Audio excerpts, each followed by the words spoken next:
Welcome everyone back to the Crimson 15 podcast. I'm your host, Crimson. N15 PCA. Native 454. So, start off the season finale of Star Wars Rebels. No more Rebels. It's all over. The series finale, the final episode. Well, off the top of that, how did you feel about it? I felt very happy. I felt like it was weird. It felt completed, but yet left wanting more. It was a weird feeling of having both. And it was great. I liked it, but then I didn't like it because certain things, and I'm like, oh, come on. It's just, without doing a full episode breakdown of it, I liked the fact that Rebels always did this better than any other Star Wars thing, especially the movies recently. A lot of the spiritual side of the Force. And about the Jedi temples and the great history of the father, the son, the daughter, all these kind of things that are just missing from the movies. We don't get any of that. It had a lot of the back history of the Jedi Order from the old. Because when he was in that time slip space thing, and you could hear like quotes from the movies and stuff, it's like it just made you smile. Because we loved that original trilogy so good, and it just draws you into it. Like you hear the Vader's voice and everything. Like, oh. You heard Anakin, Vader, Obi-Wan, Qui-Gon. You've heard Emperor. You've heard Yoda. You've heard even Rey. Rey's voice was in there. So it shows the connections to the actual films. And that's really cool because we always were speculating, oh, what's going to happen? They're going to run up to New Hope, and this is going to go through. Yeah. And again, they confirmed a fan theory because if you go back and watch Return of the Jedi when they're on Endor, there's like an old dude on the team, like some old guy with the white beard. Like, what the heck would this old man be on this rebel team? And that's freaking Rex. How cool is that? He fought with Anakin Skywalker and Luke Skywalker. That's how cool this guy is. He followed his father and his son. So it's really cool. Because it makes sense continuity-wise. It actually fits into the canon of the actual movies. And also what I like, too, is Syndulla does a lot of maneuvers that is famous in a lot of Star Wars films. Yeah. So it's kind of cool, too. It shows that, like, that's where they got it from. Like, all those are General Syndulla's moves. And then again, if you haven't watched it, it was spoilers. Yes. But what did you think about the space whales? The Space Whales, I thought that was a good tie-in because a lot of people forgot about that. And it made sense of, like, because when Admiral Thrawn calls it in, like, the Rebels didn't have any ships in the space. Like, what happened? And I think about it, if a whale just came through space and smashed your ship, I mean, there's nothing you can do. And the thing is, Ezra always had a connection with wildlife. Yes. With animals. It's always like his thing. That was like his special ability.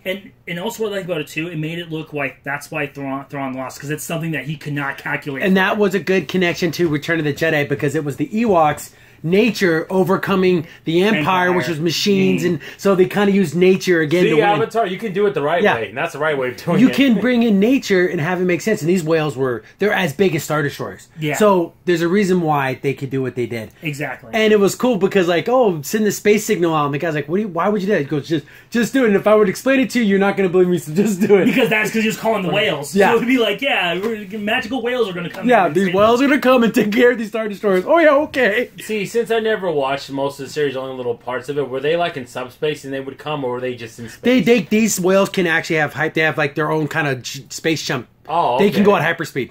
Okay, so it's not a subspace portal where they can go from one area they can like warp. A to B in seconds. Okay, so it's like a warp drive. So, and that was the cool part because of that ability, they're able to come in and destroy and take. So, what do you think of Ezra's plan? I really liked it. It was sad. But the only problem I have, though, I wish there was a little bit more emotion, but I kind of understand why there wasn't, because... His little video feed at the end, because after basically the space thing, the whales come in, grab onto the ships, and just warp them out of there.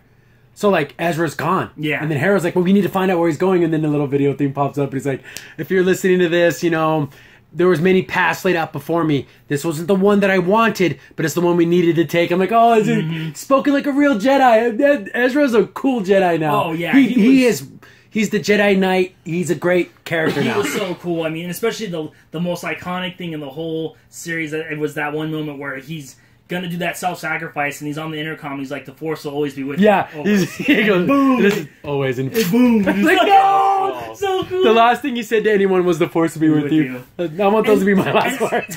And look at that! Look how writers pay attention to the original trilogy and how they have such care for and it wove it into their story. And I loved it because Ezra never grew up in that age of Jedi Knights, and yet he still honored their traditions and honored their history. So, what did you think of the Emperor's ploy? Oh, I thought it was great because he brought a piece of that time temple because it got destroyed. And he's like, look, you can go be with your mother and father again. Go get the prize you deserve. Yes. You fought so long. Go rest. You deserve this. That's a dark side bullcrap. And it was so good because he did like a forced manipulation on himself, made himself look like Palpatine. Yeah. So he looked at the senator and he spoke, like, super come here, soft my child, the way you died to him. And he's like, he's right there. And his parents can like hear him. So it's like your dead mom and dad are right there. All you take one step and you can be with them again. And it was perfect because basically I think the deal was you go back in time, be with your parents, and I'll use the time portal to do whatever I want. Yeah, and I'll just keep you in your own little bubble. Yeah. And you can just be happy with your family. Remember, Ezra, you deserve this. Yeah, exactly. I love that. You deserve this. Also, I like the fact that, like, I have many possibilities. There's many choices you can pick from. And it's like, so it's like... But you'd be living in a fantasy land. Yeah. And the best part, because he decides not to... And then his parents see him, and they said, "We love you, Ezra." And it closes. He got so good. He got to give him a real goodbye. Yeah. And and then he destroys the temple. And then another cool part is that like when it's getting destroyed, you can see the Emperor losing focus, so he turns back. Starts turning into like the evil Emperor. And I'm like, oh, it's so good. It was a cool thing where he literally gave up the one thing he wanted more than anything. Yeah.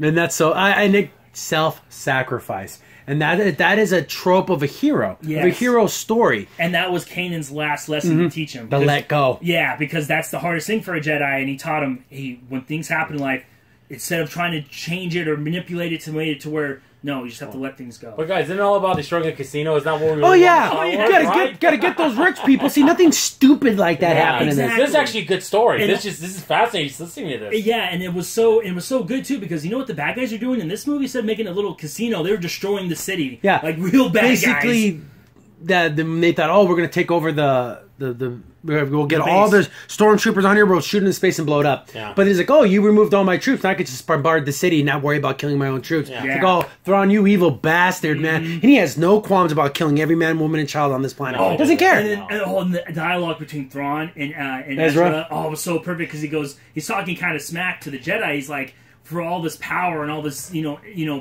wisdom you have, you don't know how to use it. And then Ezra tells him, he's like, well, you don't understand is a force isn't a weapon. Yeah. It's not meant to use to control people, to dominate people. It's the energy that flows through all of us. And like, Ezra, man, sticking up for the Jedi, man. Exactly. But then he's like, well, that's why it was so predictable to pick out what you were going to do. Because you were going to pick the self-sacrifice to save everyone. So it was like, ooh, he got you there. But then again, but also it pays off in the end. Though, because that was the perfect part. He gets him. Yeah. So speculation time, where are they? Because in the movie, when I say the connections to the movies is this series ends and then it epilogues to past Return of the Jedi. Yeah, it talks about the fall of the Empire and the Death Star getting exploded, and Sabine stayed on Lothal because she thought, Ezra wanted me to stay here. Well, she doesn't love him, right? But she's gonna just.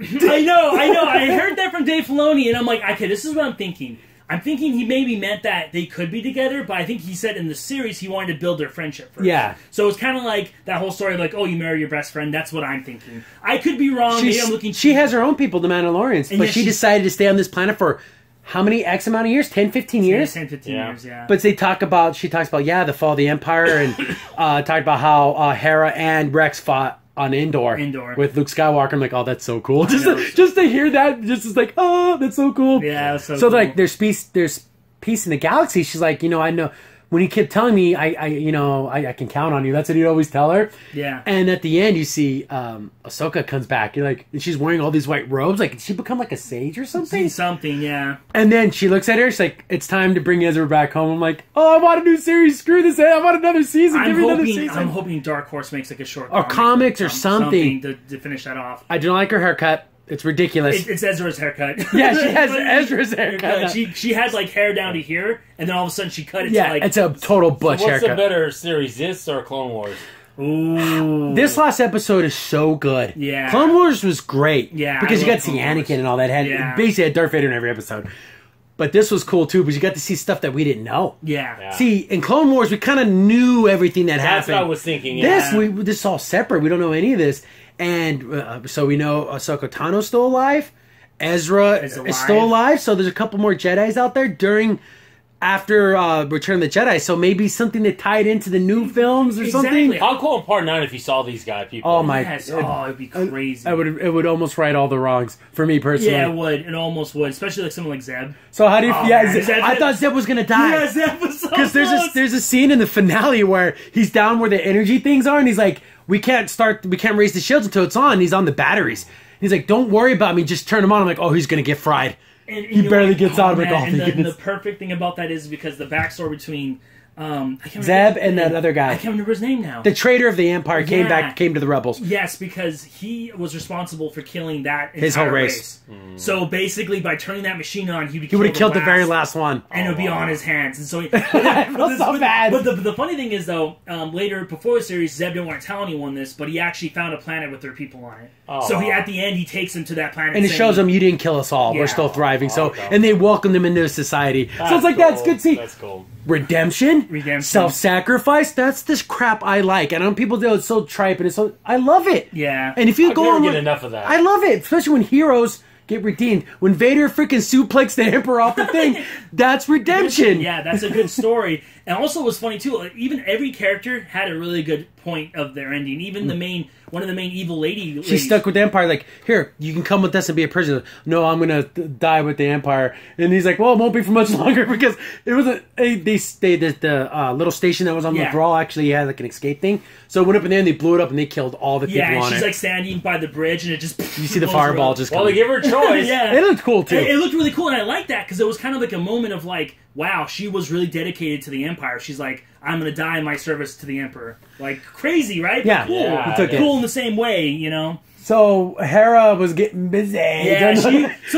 get this straight. So, Hera was with Kanan, even though they were technically together, but they were together. Here's the thing. Now we have to go back and watch episodes and pick up the times. Oh, yeah, they were doing it then. Because she had a baby, so apparently it had to be before he died. That only makes sense, right? Yeah. And it couldn't be before she was captured, so... Yeah, something was going on. So, but that's nice, though, that Kanan lives on in his son in a weird way. Like, they can do a series with him growing up. Because there's no way he's not going to be an ace pilot or something. Come on. Exactly. Especially with a mom like that. Yeah, she could teach him everything. So, the ending was good. It's just like one of the things like, I kind of wanted to see, now Ezra's going to be older now. He's going to have a cool beard, right? He's going to have a beard. I want him to look like Kanan almost, long hair. Yeah, he's going to be cool. Yeah. So, they're looking, of course, they set it up for it to be open. But I love all the spiritual stuff that isn't really explored in the films. Mm-hmm. There's more heart in this than both the last two films combined. Oh, yeah. There's so much more heart. And that's what Star Wars didn't have it anymore. And also, I have to admit, it is easier for a show like that. Because you can build on characters. Yeah, it's a TV series. So you can kind of expand it more. But yeah, I'm sorry. The crew, the Ghost, and the crew of the new series, Finn and Poe and them. Yeah, Poe and them, they're cool. But I take the crew of the Ghost all day, every day. Oh man, it would be so awesome. Their team. They actually worked as a team. That's what I loved about it. And like any other Star Wars film, this was a team that did and got things done.